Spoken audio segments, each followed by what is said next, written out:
Alors, on est toujours Emmanuel Gian et Amandine Ruffier. On anime, vous avez compris, en binôme avec Hélène Robert et Laure Joly, nos adorables psychologues et nos binômes, le groupe de parole d'enfants d'Indre-et-Loire. Et on est toujours très très ravis de vous avoir avec nous pour cette journée.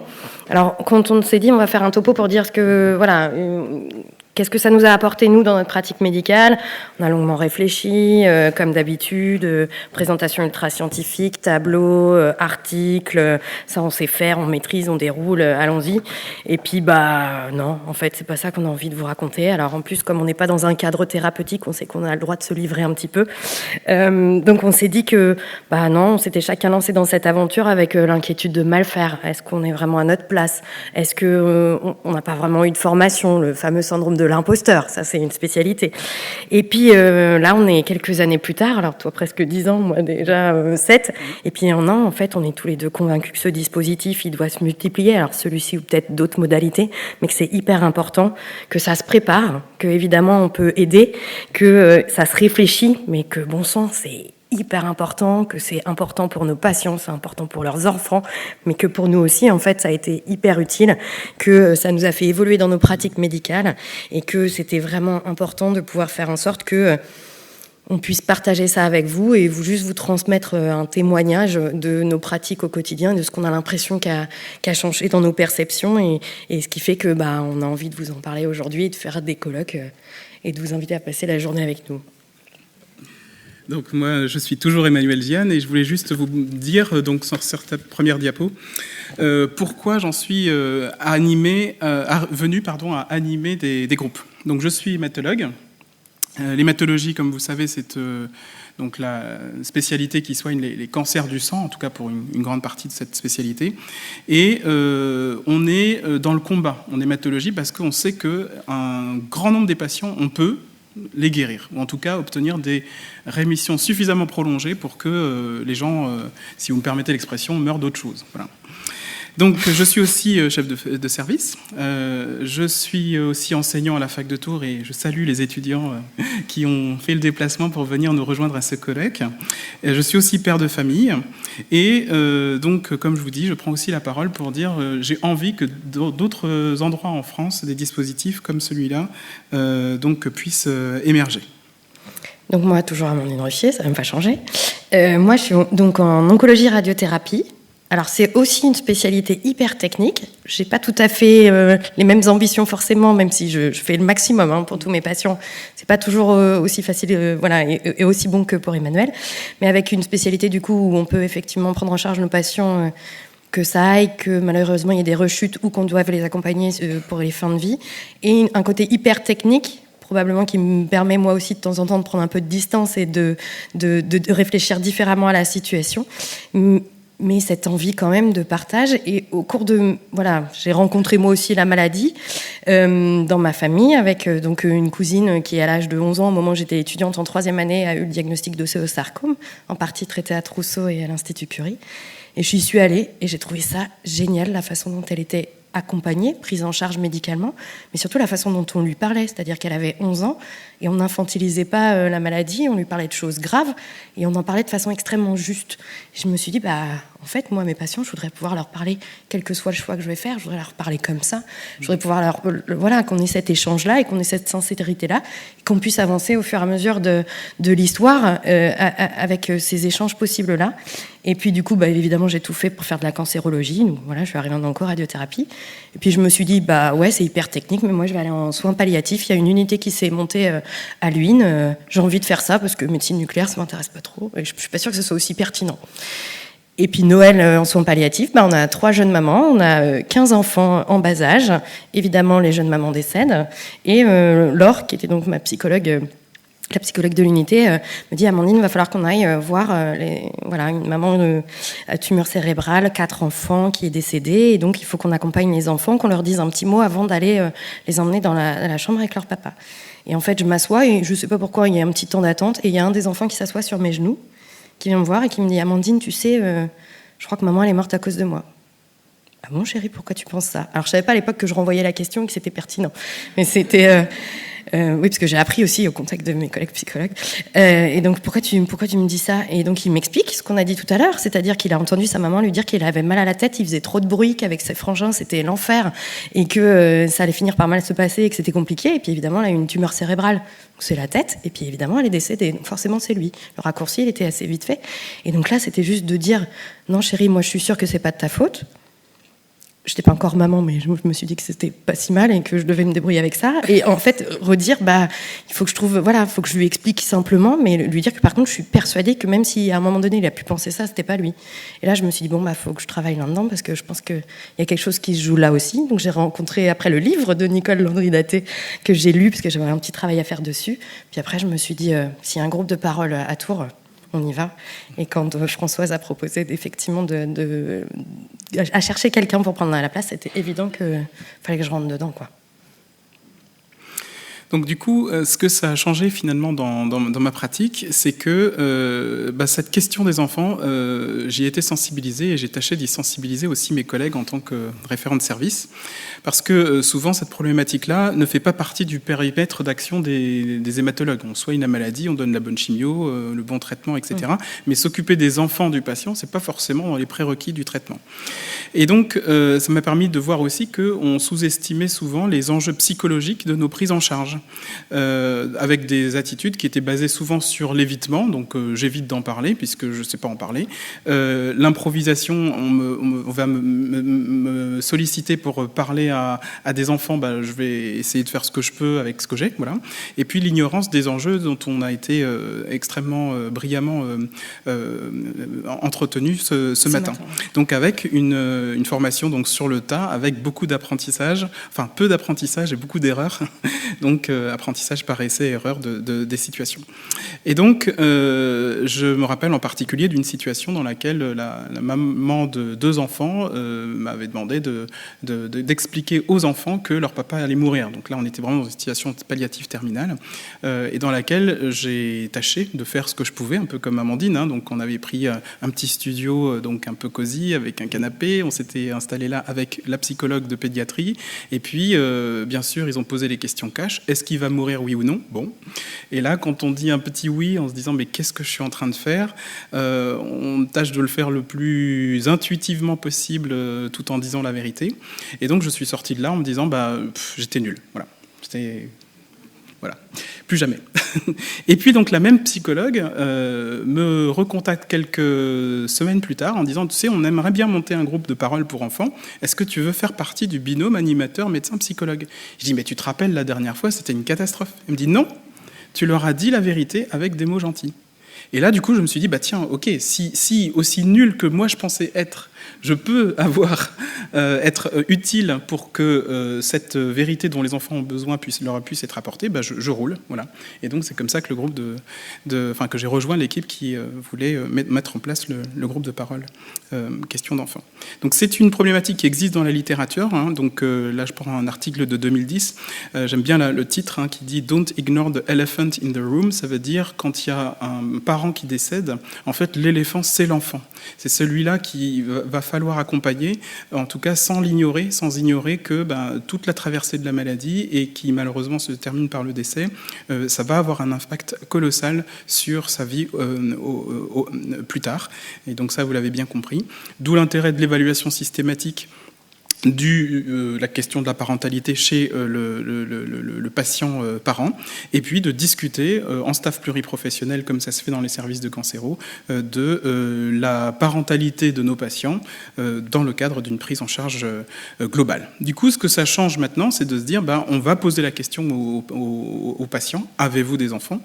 Est-ce que vous voulez en parler? Souvent, les parents nous renvoient l'angoisse de dire, mais comment est-ce que je vais pouvoir leur en parler? Ou même des fois, ils disent, non, mais les enfants, c'est secondaire, pour l'instant je voudrais me battre contre le cancer, on verra bien ensuite.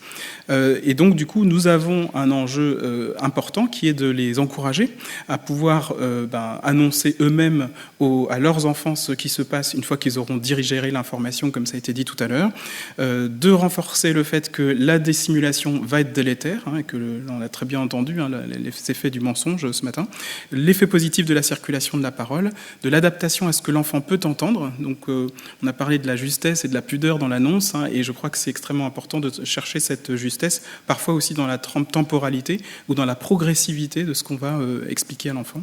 Et puis quand on a un dispositif, bien sûr, proposer le dispositif. Je discutais avec des collègues de Gustave Roussy qui disaient, moi j'aime bien le fait qu'il y ait un dispositif à l'IGR, non pas parce que je vais moi-même parler des enfants, mais je sais que cette question-là pourra être déléguée au groupe de parole disponible dans mon établissement. Et puis il y a des situations, on peut aussi proposer des rencontres en dehors du cadre du groupe, hein, pour les enfants. Un élément important, c'est que les personnels paramédicaux, c'est important aussi de les sensibiliser à l'importance de cette question, du fait et ça a été évoqué, l'identification très fréquente de professionnels de santé, parents eux-mêmes, aux malades parents. Donc, du coup, la stratégie normale va être l'évitement, enfin, en tout cas, intuitive. Et si on veut contourner ça, c'est important de pouvoir en parler en équipe. Hein, et les staffs pluriprofessionnels sont un lieu pour ça.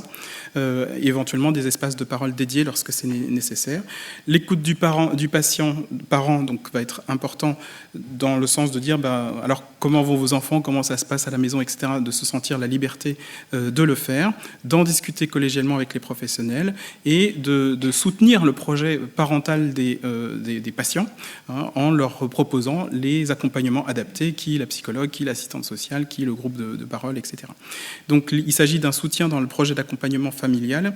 Dans notre service d'hématologie avec les chambres stériles, du coup on a protocolisé, si vous me permettez cette expression un petit peu barbare, mais la visite des enfants à leurs parents hospitalisés, c'est-à-dire qu'on va s'assurer qu'il y a toujours un ou plusieurs soignants disponibles pour accompagner les enfants avant, les habiller, leur expliquer ce qui est en train de se faire, etc. Souvent, notre psychologue se libère pour pouvoir aussi accompagner les enfants dans la chambre du parent et les débriefer après. Et souvent même, on leur propose un petit goûter, de façon à ce qu'ils se sentent accueillis dans l'inuité, de manière vraiment à ce qu'ils puissent voir ce qui se passe en réalité et prévenir cette formulation d'un imaginaire pire que la réalité. Et vous découpez vos blouses stériles pour pouvoir les mettre à leur taille et pour qu'ils puissent être équipés. Enfin, il y a quelque chose... Voilà, le personnel a été impliqué dans quelque chose qui va au-delà de ce qui est habituel, quoi. Alors, je vous cache pas que du coup, moi, effectivement, j'ai fait au départ, je peux pas préciser, j'étais PH à l'hôpital de Tours. J'ai fait un petit séjour de 3 ans à Gustave Roussy. Et je suis arrivée maintenant en clinique au Mans. Donc, j'ai fait pas mal de choses. Et du coup, en Sarthe, ça n'existe pas, ce type de dispositif. Et ça fait un an et demi maintenant que je présente régulièrement, alors que ce soit à l'hôpital, que ce soit chez nous en CME, que ce soit en réunion d'associés, où j'ai présenté le dispositif en disant que j'étais convaincue qu'il fallait le mettre en place et que, comme on a un centre de cancérologie commun qui se monte entre le privé et le public, c'était l'occasion pour nous de pouvoir monter ce type de dispositif. Donc je fais la promotion active et j'espère qu'on va y arriver. Et en fait, en proposant le colloque aujourd'hui, j'ai eu des réponses extraordinaires de mes manipulateurs, donc en radiothérapie, qui sont au contact de mes patients tous les jours, qui ont des parents jeunes, plus ou moins, mais qui ont des enfants et qui se posent la question effectivement de à quoi ça ressemble les rayons, qu'est-ce qu'on te fait quand tu viens au rayon. Et en fait, là, on est en train de se poser la question de monter un groupe de réflexion pour savoir est-ce qu'on peut pas se servir. Ils m'ont tous dit, nous on est disponibles si vous voulez, et on a envie de faire quelque chose aussi, probablement pas le groupe de parole, mais du coup on est en train de se poser la question, est-ce qu'on peut pas organiser des visites? Alors il y a des autorités de sûreté nucléaire, c'est très pareil, on peut pas faire n'importe quoi et il y a des règles, mais peut-être qu'on peut organiser des visites un peu particulières de l'endroit où leurs parents sont traités, que ce soit le centre de radiothérapie ou de chimiothérapie, avec les bonnes volontés, de réfléchir comment le faire pour que ce soit pertinent et que ce soit pas non plus, on vient pas visiter... Voilà, c'est pas une visite guidée non plus. Il faut que ça ait un sens et il faut que ce soit dans quelque chose d'accompagné. Mais du coup, il y a une réflexion qui va probablement naître prochainement. Donc, c'est toujours très enthousiasmant.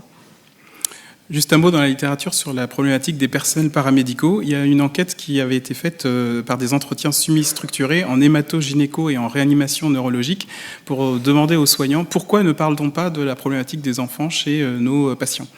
Et donc, ils ont identifié 2 types de barrières, ce qu'ils appellent des barrières structurelles et des barrières émotionnelles. Donc, structurelles, c'est le dossier ne prévoit pas qu'on renseigne cette information. 2, c'est on n'a pas le temps. 3, c'est ce n'est pas dans mes attributions. Et 4, je ne suis pas formé à aborder la question. Voilà. Et les barrières émotionnelles, c'est je m'identifie aux parents qui ont des enfants du même âge que les miens. C'est douloureux d'en parler et il faut garder une distance professionnelle, vous comprenez. Voilà. Et donc, les auteurs de cet article proposent des pistes pour essayer de soutenir cette initiative, dont vous comprenez la difficulté. Donc, la première, c'est de modifier le dossier pour qu'il y ait la case. Est-il parent d'enfant et de quel âge, voilà. Et le deuxième, c'est ce qu'ils appellent le managerial backing, c'est-à-dire le chef a dit qu'on allait s'occuper de cette question-là. Et ça, c'est extrêmement important, c'est-à-dire qu'il va y avoir à un moment donné une intention portée par le chef d'équipe qui va dire ça fait partie de nos attributions et je vous demande donc de vous questionner les patients pour savoir s'ils ont des enfants. Et du coup, ça va en fait, paradoxalement, abaisser le stress du professionnel qui va se sentir légitime pour aborder la question en sachant que non seulement il a l'aval du chef, mais surtout on va pouvoir en parler en groupe derrière dans les staffs pluriprofessionnels et ça permet de surmonter les barrières. Et donc du coup, dans cet objectif-là, en fait, j'ai été rencontrée pareil. Notre groupe, on a un comité de direction opérationnelle, présenter la même chose, toujours, voilà. Mais sauf que cette fois-ci, on est en train de monter ce qu'on appelle les fiches projets. Alors oui, c'est pas très glamour comme ça sur le papier, mais l'idée, c'est pareil, c'est de dire, on veut monter ça. Donc, si on veut le monter, il faut quoi voilà, ça correspond à quoi faire un groupe. Il faut quoi comme matériel, il faut quoi comme temps, il faut quoi comme ressources, et avoir un vrai projet de service qui soit proposé. Et pareil, du coup, c'est en train de se monter, mais avec l'appui de la direction. Donc, c'est complètement différent. Et je pense que là, on va avancer un peu plus vite. En tout cas, je l'espère. On a découvert aussi dans cette aventure l'importance du binôme médecin-psychologue. C'était très nouveau pour moi. Voilà. En fait, je me suis rendu compte dans cette expérience que je ne savais pas ce qu'une psychologue faisait de toute la sainte journée. Voilà. Je savais que c'était bien, que... sûrement c'était utile. Voilà, sûrement c'était utile puisqu'on les paye. Voilà. On les forme. Voilà. Mais il y avait quelque chose qui était obscur pour moi, mais finalement, qu'est-ce qu'elle fait dans son entretien, quoi ? Voilà, qu'elle s'occupe des émotions du patient qui va pas bien, ça j'avais à peu près compris, et que du coup, quand un patient n'allait pas bien, il fallait probablement qu'il voie la psychologue, mais j'en étais à peu près là. Voilà. Qu'est-ce qui se joue vraiment ? Exactement. Ouais. Et donc, ce qui s'est passé, c'est que pendant plusieurs heures, finalement, d'affilée, je me suis retrouvé côte à côte avec Laure Joly, une psychologue, en train de bosser. Et là, je me suis dit, ah ouais, tiens, en fait, elle fait pas que causer là, elle travaille vraiment, quoi. Vous voyez ? Voilà. Ces questions sont pertinentes. Et donc, le professionnel du soin psychique écoute le patient, met en mots l'angoisse. Il va tâcher d'induire un cheminement psychique et aussi, et ça c'est quelque chose qu'on a vraiment beaucoup travaillé avec les enfants, c'est justement de déculpabiliser l'enfant qui pense que c'est lié c'est de sa faute, voilà. En tant que technicien du soin, le médecin, donc, il explique, il peut démystifier des choses par rapport au cancer, au traitement, aux effets secondaires, etc. Et puis, il peut corriger des conceptions erronées avec la légitimité scientifique qu'il a de sa formation. Et puis, il y a la notion d'oracle. Le docteur a dit, et en fait, ça fonctionne très bien, c'est-à-dire que les enfants identifient parfaitement ce qui est de la légitimité de la parole de la psychologue, genre, c'est pas de ta faute, voilà, et c'est ce qui est de la légitimité de la parole médicale, style, le cancer, c'est pas contagieux, quoi. Voilà. Et du coup, ça m'a vraiment encouragé dans un fonctionnement pluriprofessionnel en équipe, y compris dans mon activité de service, avec une délégation plus régulière, finalement, de certaines prises en charge à la psychologue avec qui je travaille, parce que je vois beaucoup mieux ce qui se joue dans l'entretien. Et puis, dans certains cas, on met en place des prises en charge conjointes quand c'est nécessaire et que justement la parole médicale va être importante. C'est pas rare que la psychologue me dise, tu sais, là, il y a eu un malentendu dans ce que tu as dit à telle personne, ça vaut le coup que tu la rappelles. Voilà. Et j'apprécie beaucoup. Donc moi, je partage complètement l'avis d'Emmanuel. Et puis, il y a eu des petites subtilités, effectivement, qui se sont rajoutées au fur et à mesure du temps. Quand on termine ce film, il peut y avoir parfois, alors ça dépend, mais de temps en temps, ça met un temps pour moi qui me paraît infini à démarrer. C'est-à-dire en me disant, vas-y, personne n'y va, il y a un silence de dingue, et moi, ça m'angoisse. Ça m'angoissait, plus exactement, en disant, il y a du vide. Et en fait, non, j'ai compris, le temps d'élaboration psychique, voilà. Et en fait, je me rends compte que ça, je suis capable de le faire maintenant avec mes patients. C'est-à-dire qu'avant, j'avais besoin, quand j'annonçais quelque chose de grave, la rechute, le fait que j'avais des difficultés en termes de chimiothérapie, que je commençais à avoir des doutes sur les possibilités de continuer, ou l'arrêt des traitements, ou malheureusement le décès qui quand même semble se profiler rapidement, il fallait que je comble le vide, comme je suis en train de faire là peut-être. Et donc du coup, cette idée que... maintenant, je suis capable parfois de laisser effectivement un silence s'installer, d'attendre de voir ce qui va être élaboré par le patient et quelle va être la question suivante. J'étais incapable de le faire avant. Retourner les questions, alors comme je disais en rigolant, sûrement pas ça le terme adapté, voilà, mais juste quand ça fait 3 fois que le patient il me pose la même question, alors que normalement il comprend très bien ce que je lui dis, c'est que c'est pas ça la question en fait, c'est qu'il y a autre chose. Qu'est-ce qu'il est en train de me dire? Est-ce que vous pouvez me dire, voilà, en disant, je crois que je comprends pas votre question, est-ce que vous pouvez me reformuler, ou qu'est-ce que vous entendez par là, ou vous en pensez quoi, ou qu'est-ce que vous en imaginez? Voilà. Vous avez vu que j'ai progressé. Les histoires de questions sans filtre, c'est un enfant, il arrive, on a dit tout à l'heure, est-ce que mon papa il va mourir? Ok, c'est mon premier groupe, c'est ma première question, là je pense que je suis bien, sinon ça va bien se passer. Et donc du coup, ouais, mais en fait j'ai des patients qui sont pareils, ils sont plus vieux, ok, mais j'en ai qui vont me poser des questions assez cash d'emblée sur la maladie. Quand je suis jeune étudiante, j'ai pas appris à faire ça, et les premières fois, c'est compliqué. Je dis pas que les fois suivantes c'est forcément plus évident, mais voilà, on apprend un peu à pouvoir rentrer dans l'échange et à pouvoir essayer d'être, on a l'impression, un peu plus adapté dans sa réponse. Les histoires de transfert contre transfert, c'est une grande histoire avec Emmanuel. À chaque fois, voilà, on comprend pas, donc il faut nous réexpliquer. Voilà, ça veut dire quoi, transfert contre transfert? Pourquoi est-ce que dans un cadre thérapeutique, nous, on peut pas livrer des trucs? On a l'habitude, on vous raconte nos vies. À nos patients, ça nous arrive de dire des choses de notre vie. Et pourquoi là, il faut pas? Et pourquoi là, ce patient-là, cette situation ou ce groupe-là m'a mis en difficulté, il m'a renvoyé des choses insupportables? Pourquoi j'ai pas été bien? Voilà, le travail de supervision derrière, il est essentiel. Donc il y a plein de choses, voilà. Et le fait qu'on avait des différences de pratique mais voilà, qu'on avait tous cet objectif-là, en fait, de faire mieux. Et voilà, le fait de travailler avec les enfants fait que finalement, on progresse aussi dans notre pratique quotidienne avec les adultes. Donc, une chose que ça modifiait aussi, c'était de se rendre compte que finalement, autant on veut accompagner les patients dans leur projet parental, en fait, finalement, toute notre technique va avoir plus de sens quand elle est mise en soutien d'un projet de vie.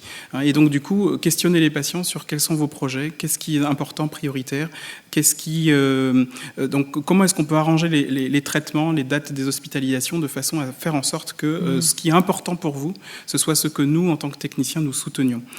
Du coup, voilà, s'organiser pour que la date du mariage de la nièce, en fait, ce soit pas une date de chimio. Ça prend encore plus de sens dans cette prise en charge globale. Quelque chose d'assez surprenant, c'est que la vérité, même blessante, ça a été dit ce matin, elle vaut mieux que le silence ou le mensonge, parce que souvent, une fois que la vérité est dite, même si elle est désagréable à entendre, elle éclaire très souvent la décision du patient, dans le sens où ils vont dire, puisque c'est comme ça, donc par exemple, le pronostic est compromis, voilà ce qui est important, voilà ce que je veux faire.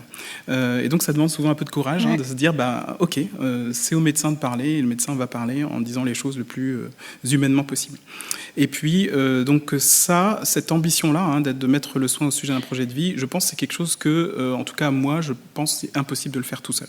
C'est-à-dire qu'il faut une approche professionnelle, pluriprofessionnelle, de façon à ce que chacun puisse jouer sa partition pour qu'à la fin, il y ait quelque chose d'harmonieux qui se dégage de la prise en charge et qui donne du sens à chacun des acteurs.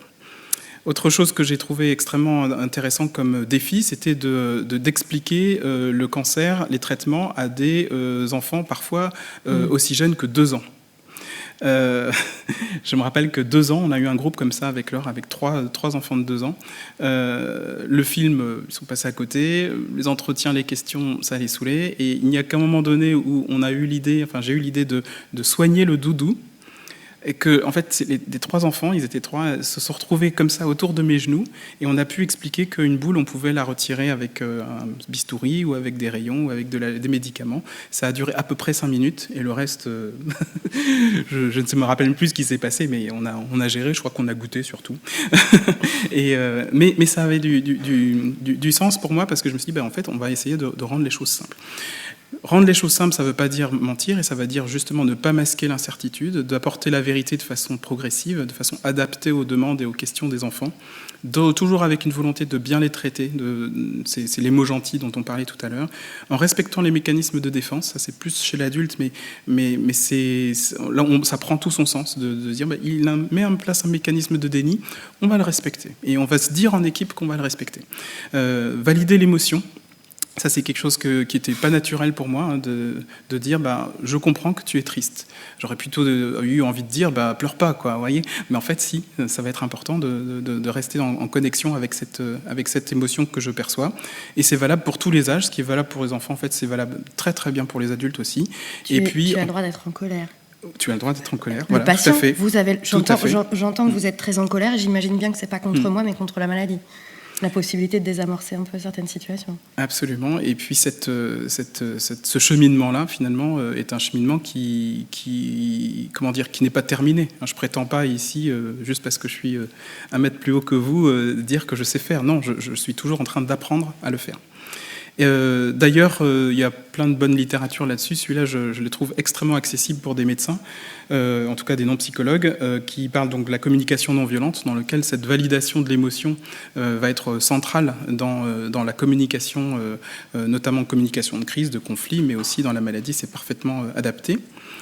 Avec des perspectives que je trouve intéressantes, c'est de communiquer ça. Donc là, je suis content qu'il y ait des étudiants en médecine, parce que du coup, on peut en parler en leur disant, en fait, c'est possible. On le fait aussi avec des internes. Ici, vous avez notre salle de simulation à la fac de Tours, dans lequel on va leur écrire des scénarios qui sont préparés d'avance avec un acteur qui va faire le patient, et on va les mettre en tension, finalement, leur communication, et ensuite les débriefer de façon bienveillante, de façon à ce qu'ils puissent grandir dans leur capacité communicationnelle, encore une fois, en respectant la singularité. Il ne s'agit pas de tout protocoliser, il s'agit d'entraîner finalement à l'adaptation, à la singularité de chaque situation. Je crois que j'ai pas le bon diaporama en fait. C'est pas grave. C'est pas grave. Globalement, c'est à peu près la même chose. Si ce n'est que, voilà, dans la partie, donc vous avez compris le groupe de parole qu'on essaye de monter, le fait peut-être d'avoir d'autres modalités pour pouvoir proposer à nos patients et aux enfants la prise en charge. On avait parlé quand même. Alors on a dit on faisait pas d'articles, de machin, de trucs. On en parle quand même régulièrement avec Nicole qu'il faudrait qu'on puisse à un moment donné quand même écrire des petites choses de ce qui se passe de notre groupe, pouvoir en témoigner, parce que malgré tout, pour toucher les étudiants, pour toucher nos collègues médecins, pour arriver à diffuser le modèle, il y a quand même des gens qui vont passer par les articles, donc il faut quand même qu'on puisse témoigner de tout ça, donc c'est quand même dans nos projets de pouvoir le développer. Et puis j'ai appris qu'on avait aussi une salle de simulation au Mans, donc c'est vrai que je me dis pourquoi pas, parce que l'idée c'est ça, c'est pas de donner forcément des recettes, c'est juste de pouvoir dire à cet endroit-là, voilà, pourquoi t'as fait ça, pourquoi t'as dit ça comme ça, est-ce que tu crois pas que t'aurais pu le dire autrement, ou est-ce que c'est juste... Voilà, il y a des choses qu'on a appris de façon douloureuse sur nos premiers semestres en rentrant dans des chambres et où on s'est dit mais plus jamais ça. Et en fait, si. Mais voilà, c'est juste donner des petites aides. C'est pas pareil, on sait pas tout et on apprend tous les jours. Et voilà, la communication avec son patient, elle est singulière parce que c'est pas la même situation qu'il a vécue et que ce qui se passe là, voilà, des fois on est désarmé parce qu'il y en a un qui veut pas de traitement. On essaye de comprendre et après, faut qu'on accompagne avec cette décision, quoi. Donc voilà, ça nous a fait progresser. Donc en conclusion, qu'est-ce que ça a changé ? Moi, j'ai envie de dire, donc la sensibilisation à la question de la parentalité de nos patients, donc ça c'est quelque chose qui vraiment est majeur. Le fait que finalement, ce qu'on veut faire, c'est-à-dire une prise en charge globale du patient dans son système, ça se fait beaucoup mieux en pluriprofessionnalité, donc avec chacun qui va avoir sa spécificité d'intervention. Et ça va nous obliger aussi à faire évoluer le langage de façon à ce qu'il soit compréhensible, donc pour les enfants. Et souvent, quand il est compréhensible pour les enfants, il est compréhensible pour les patients. Juste une anecdote, des fois, il m'arrive de soigner des patients soignants. Et en fait, j'ai expurgé de mon vocabulaire les termes techniques. Et je vais leur parler de prise de sang alors que en fait c'est un médecin généraliste, c'est pas grave. Et du coup on va rester dans un champ lexical qui va être un champ tout à fait adapté, je pense, pour l'expression non pas de la technique mais de l'émotion. Et j'assume totalement. Et donc voilà, ce que ça change aussi donc le fait de mentionner l'incertitude dès le diagnostic, dès l'annonce de la rechute, etc. Et donc du coup la nécessité de communiquer là-dessus en se disant finalement c'est important de transmettre que ce dont on discute depuis ce matin, en fait, c'est essentiel et ça mérite d'être investi par les soignants qui vont s'occuper de patients atteints de maladies graves ou chroniques. Et moi, juste vous dire qu'au final, je crois que c'est une des expériences professionnelles où je suis le plus fière, parce que j'ai commencé ça, voilà, avec ce syndrome de l'imposteur et en me disant toujours, cette quête de sens, à quoi ça sert, qu'est-ce que je fais là, pourquoi j'ai choisi cette voie-là, qu'est-ce que j'apporte au quotidien à mes patients, parce que de toute façon, il y en a un certain nombre pour lesquels, malheureusement, je n'arriverai pas à retarder cette mort. Malheureusement, peut-être que c'est pas malheureusement et que je dois faire avec et qu'il y a cette incertitude, il y a le fait que je ne maîtrise pas tout, voilà. Mais à aucun moment quand je sors de ce groupe, je ne me dis pas, si, j'ai été utile, on a été utile, le dispositif a été utile. Et alors allons-y. Et donc allez-y. On vous remercie.